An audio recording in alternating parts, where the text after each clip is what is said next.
Hello বন্ধুরা, good morning. আমি সকালে ছাদে চলে এসেছি গাছগুলো পরিচর্যা করার জন্য। দেখো, আমি প্রথমে প্রতিদিনের নিয়ম অনুযায়ী আমি গাছগুলোতে জল দিয়ে নিলাম। আমি এসে দেখি আম গাছটাই কয়েক মাস আগে লাগানো হয়েছে, খুব সুন্দর নতুন কচি পাতা সব বেরিয়ে গেছে।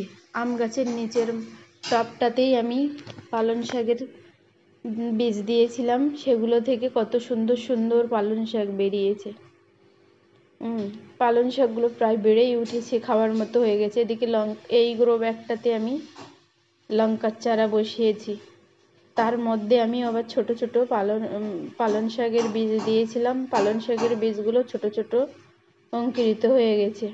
এদিকে সবেদা গাছটাতেও দেখি কত ফুল ফুটে গেছে।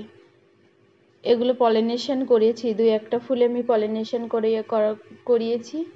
আবার এদিকে সবেদা গাছের নিচটাতেও দু একটা ওলকপির চারা বসিয়েছিলাম, দুটো করে, সেগুলোও খুব সুন্দর বেড়ে উঠেছে। পাশের ট্রেগুলোতে আমি বাঁধাকপির চারা বসিয়েছি। দেখো, বাঁধাকপির চারাগুলো সবে লেগে গেছে, কতকগুলো চারা মরে গেছে। চারাগুলো খুব ভালো ছিল না বলে মরে গেছে। হ্যালো বন্ধুরা, আমার এই ছাদ বাগানের ভিডিও তোমাদের কার কার ভালো লাগে সাবস্ক্রাইব করো, কমেন্ট করে জানিও।